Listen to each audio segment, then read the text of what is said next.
Hey everybody, HomeSliceHenry here, and today's video is going to be a fun one. In today's video, we're breaking out the Spice Cabinet and taking a look at the double buff, Fury Cutter and Sacred Sword being given to Great League Kartana. These battles were submitted to the channel by a member of the community, Emmy, so many thanks for the battle submission.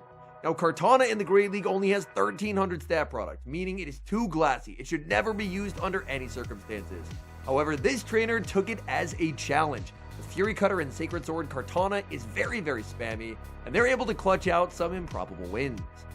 So without further ado, let's hop into the matches and take a look at double buffed Kartana in action in the Open Great League. Off to a strong start in game number 1, Kartana into Credilli. Fury Cutter is hitting for super effective damage, and the Sacred Sword would absolutely shred through the Credilli. Credilli puts up a shield and will return fire with the Rock Tomb. Kartana resists everything, but is going to be shielding back.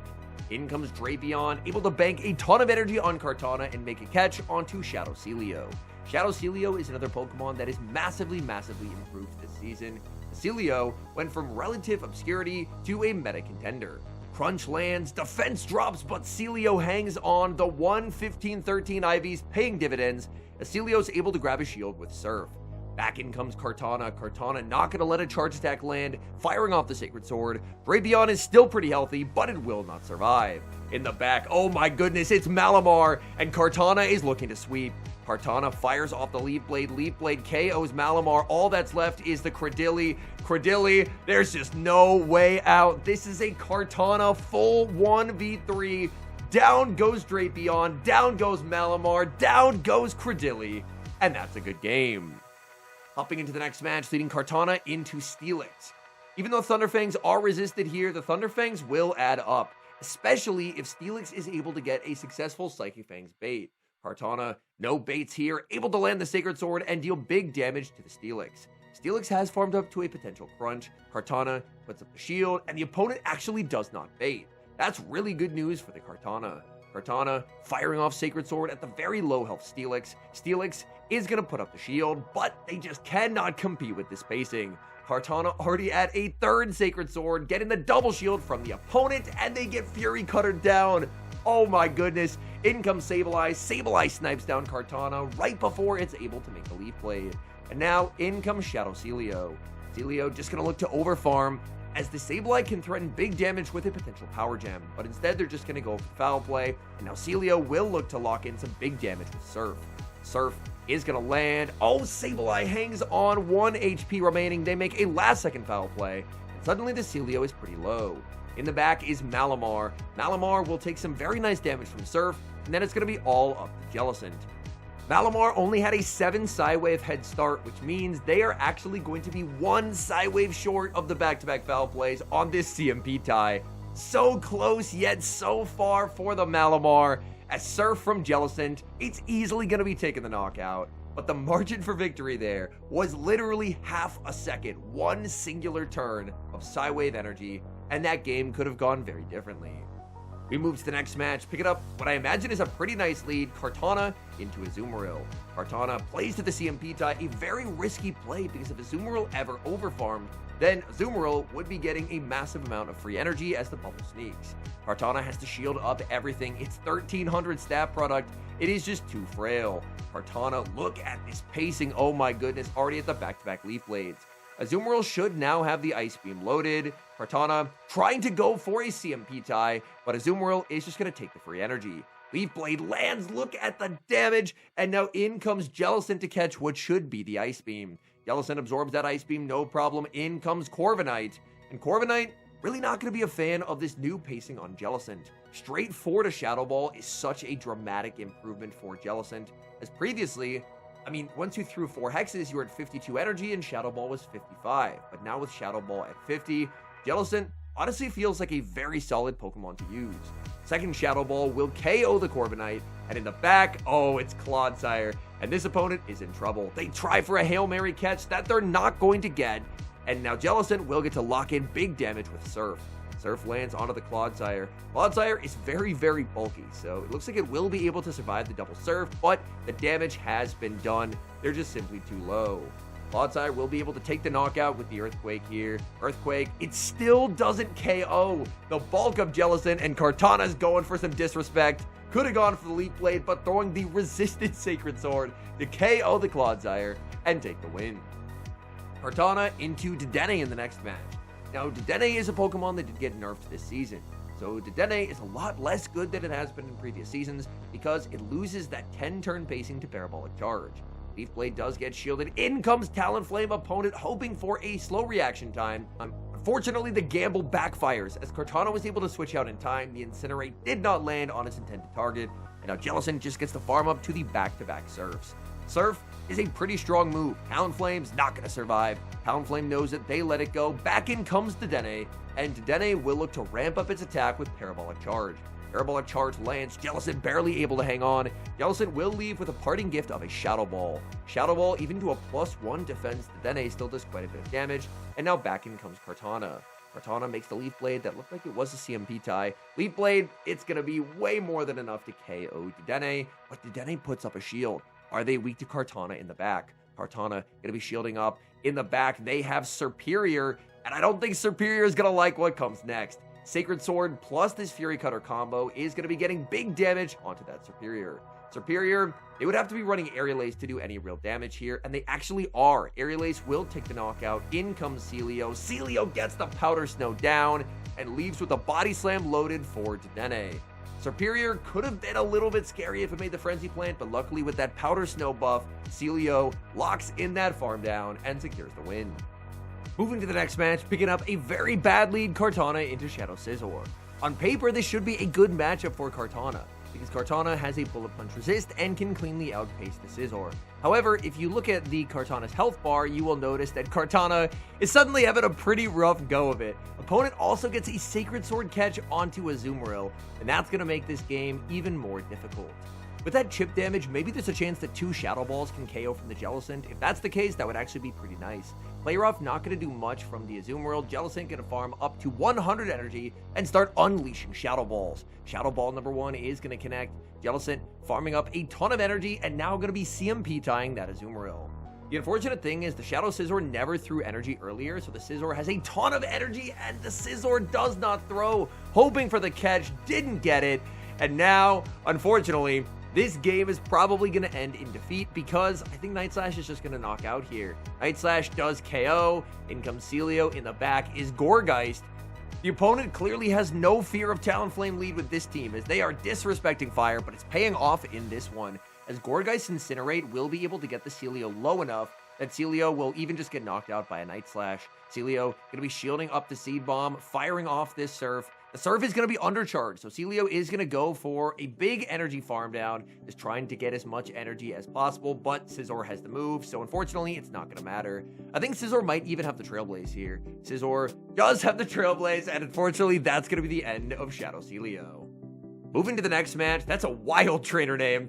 And oh, that is an even worse lead, leading into Typhlosion. A safe switch to Celio, opponent responds with Greninja. I'm very surprised the opponent switched out there, because Greninja is not actually a good response to Celio. Because Celio up energy, Body Slam is going to absolutely destroy this Greninja. Greninja is going to be no shielding, and look at that, Body Slam with a few Powder Snows, cleanly 2 shots. Body Slam number 2 getting launched at the Greninja. Greninja goes down, and back in comes Typhlosion. Typhlosion is going to look for a full farm down, and that could be quite scary. Body Slam will be shielded. Typhlosion farms down, exiting with back-to-back Thunder Punches. In comes the Jellicent, and this is going to be a really difficult game to win. Shadow Thunder Punch hits incredibly hard onto Jellicent. Opponent's going to pivot out, and they reveal Sableye as their final Pokemon. Kartana absolutely has to shield everything here. So Kartana is going to be shielding up the Foul Play and looking to farm up as much as humanly possible. I actually think there's a win con because the opponent switched out. They were in such an advantageous position, but by switching into the Sableye, I believe they actually found their lose con. Because Kartana has the Sacred Sword just cleanly knocks out Typhlosion, and there was a bunch of energy loaded on the Jellicent in the back. I think if they just stayed in with the Typhlosion, they had such an advantage, then they would have been in a much better spot. Somehow a bad lead in the next match, leading Kartana into a Mud Slapper. And that's just how glassy Kartana is. Mud Slaps only hit for neutral, but Kartana is just going to get fully farmed down. That's part of why I included that disclaimer at the start of the video, because Kartana is not for the faint of heart. Because Kartana, even with like a light breeze, is probably getting knocked out. In the meantime, however, we have a very competitive mid-game between the Shadow Celio and Azumarill, the bulky water types battling it out. Azumarill at a massive pacing disadvantage, but able to absorb these Shadow Body Slams like it's nothing. Celio is going to be able to get the Azumarill low, but unfortunately for the Celio, not low enough. Body Slam lands, Azumarill able to hang on very low HP, and even a double resisted Ice Beam will be taking the knockout. But the opponent doesn't go for it, instead they go for the play rough. Farm down for Kartana. Kartana now up energy, will be able to fire off a Leaf Blade into the Marowak, and it's going to be all up to Jellicent. In comes Jellicent. Jellicent is going to be met, with a Furret, and I think that's going to be game over. In theory, a Furret plus Marowak core seems like something that Kartana would do pretty well against, but the Furret is just going to get too much of a head start against the Jellicent. Furret will be able to fire off the Trailblaze, ramping up its damage more and more, and these boosted Sucker Punches are about to absolutely destroy poor Kartana's health bar. The Furret is very low. In comes Kartana, and look at the Sucker Punches! Kartana getting absolutely melted. Furret can even just throw a boosted Swift and send in the Marowak. And this Marowak has been waiting for this moment, storing energy all game. The shield comes up for Kartana. Kartana just cannot get to the back-to-back Leaf Blades. Back-to-back Bone Clubs locked and loaded for the Marowak. KOs Kartana. And unfortunately, that will be a loss. Hopping into the next match, Kartana into Credilli. The good leads have returned. Credilli is going to be pivoting out into a Gastrodon. Gastrodon's going to have to shield the Leaf Blade, and then Gastrodon will be fully walled off by Jellicent. In comes Jellicent, and this is, I'm not going to say worst case scenario for the Gastrodon because I think Altaria is worse, but it's pretty close to how bad that Altaria matchup is. You can't really do much of anything in this matchup. Jellicent locks into a Surf on the CMP tie. I don't think Surf will be enough to take a knockout here, so if the opponent no shields, Jellicent will probably have to throw again. Surf into this Gastrodon actually does get shielded, and the opponent's going to be pivoting out and sending in Credilli. To my surprise, it's a Bullet Seed Credilli. Acid is definitely better than Bullet Seed, but obviously early season, sometimes you see some less than optimal movesets. Credilli gonna get CMP tied by Kartana. This is a -1 Sacred Sword. Can Credilli hang on? Yes, they do, and that is unfortunate. Credilli, only a fraction of their health bar remaining, is able to force the final shield. So now Kartana is at -2. In comes Gastrodon. Even a -2 Leaf Blade is still double super effective. This is going to be the end of Gastrodon. Gastrodon gets KO'd. In the back is Celio, and there's just 100 energy loaded on a Jellicent. So Jellicent gets to fire off the Shadow Ball at the Celio. One more Hex. There's another Shadow Ball. And it's just shock and awe from Jellicent as Shadow Ball after Shadow Ball crashes into the Celio. And that's going to be a win. We move to the next match, leading Kartana into a Shadow Steelix. So again, Thunderfang is going to be resisted here, but just purely off the bulk of Steelix, things could get uncomfortable. Opponent safe switches a Toxapex. They are running ABA weak to Mudslap. I know Mudslap is less common right now because of Pokemon like Gourgeist, but man, that is a bold strategy, and unfortunately for them, it backfires. Not because of a Mudslapper, but because their Toxapex is getting absolutely crushed by Jellicent. Jellicent firing off Shadow Ball after Shadow Ball. Again, the straight 4 pacing is unbelievable on Jellicent. Opponent pivots and they send in the Steelix. But Steelix is going to take a lot of damage from this Surf. Surf is going to connect, quick switch back into Kartana, and Kartana is actually going to play to the CMP tie, winning CMP over the Steelix. Leaf Blade will be shielded. Kartana is only a Psychic Fangs, but it will definitely add up. Kartana no shields, and look at the Psychic Fangs damage. That is just absolutely absurd. We rarely get to see what 1300 stat product looks like in action, and well, we get to see it today. Steelix gets the farm down, but had to give up both shields to do so, and now in comes Celio. Steelix blind through energy, so this is highly likely to just be the Psychic Fangs, and it is. Celio going to be debuffed, able to get the Powder Snow down, but already lost quite a lot of his health bar. In the back is Gourgeist. Unfortunately, Celio energy is going to be walled, but even though it's walled, the Powder Snows will still add up. Speaking of adding up, these Incinerates have been shredding the Celio. Celio barely able to hang on and make it to another Surf. This Surf should be knocking out the Gourgeist, and then all that's left in the back is Toxapex, and Toxapex is just never farming down Jellicent. Opponent sees the writing on the wall and concedes the match. Upping to the final match, Kartana into Talonflame, the worst case scenario. Safe switch into Jellicent is going to be met with a Ferrothorn, and this is bad. The more shields that are used, the worse this matchup gets for Jellicent. And that's because Bullet Seed does very little damage from Ferrothorn. Bullet Seed is like Snarl. It's an incredibly bad move. So Bullet Seed is not going to do enough fast move pressure for a Power Whip to knock out into zeros. But if Jellicent ends up playing the twos, then things could get a little bit tricky just because enough bullet seeds add up over time that Power Whip may actually knock out Jellicent. Jellicent's going to be double shielding, and unless the opponent decides to not give up their final shield, I just don't think there's ever a way to flip switch here. Jellicent will fire off the Surf. It looks like Surf will actually knock out from this health range. Surf does get shielded, and unfortunately, Jellicent is getting KO'd. So Jellicent, unfortunately, unable to flip switch or generate any kind of an advantage, and it's going to be all up to Shadow Celio. Celio going for the aggressive farm down, gets the farm down. Maybe there's a chance. In comes a Whiscash. What is a Whiscash doing here? There is a Whiscash. I have not seen a Whiscash in many seasons, but hey, it's early season, so people are running some interesting things.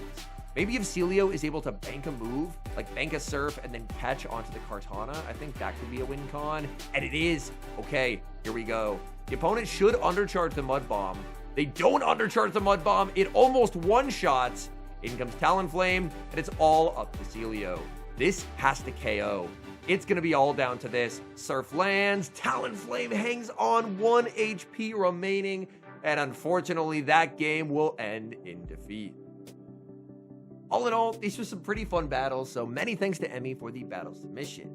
I do like that the developers, when it comes to move updates, are trying to make adjustments to Pokemon that, even if they had the best moveset possible, would never be meta. Something like a Kartana at 1300 stat product, it is never going to be Open Great League meta ever, and that's just because its stat product is just too limited. However, previously it was stuck with Razor Leaf, like Razor Leaf, Night Slash, and Leaf Blade. So it could do one thing, and that was farm down water types, couldn't really do anything else. But by giving it Fury Cutter and Sacred Sword, it makes it a little more dynamic. Because if you're really glassy, the way that you're going to have a chance to even beat basically anything is going to be by outpacing it. So if you give something really fast pacing, like with Fury Cutter, Leaf Blade, and Sacred Sword, at the very least Kartana, if it's in like a zero shield matchup against Scizor or something like that, can actually outpace the Scizor and knock it out with a Sacred Sword. So, Kartana, it's definitely not a pick for climbing whatsoever, but I have tried to trade for a Great League Kartana before, and I believe my best option was like a 1457. So it's cool to see someone who ended up having a lot better trade luck than me. Oh, I actually pulled it up. It's 1466. I do think Kartana could also be an interesting spice pick for the Master League, but much like the Great League, even though Kartana is going to be fully maxed out to level 50 there, it's a Pokemon that would really need shields to do anything. And that's because Leaf Blade and Sacred Sword are very efficient, very cheap charge attacks, but they're not going to hit particularly hard in the Master League just because everything there is so bulky. But man, Kartana, a lot more fun than I initially expected. I expected everything to farm it down instantly, so the fact that even against like a Steelix, if it has a resistance, it can actually play out that matchup and win some shielding scenarios. Hey, Kartana was pretty cool. Anyways, thank you guys so much for watching. If you enjoy watching content like this, please do consider leaving a like on the video and subscribe to the channel if you haven't. And an extra special thank you, as always, to our channel members here on YouTube. The support you guys provide is sincerely appreciated. So thank you guys so very much. And until next time, I've been HomeSliceHenry.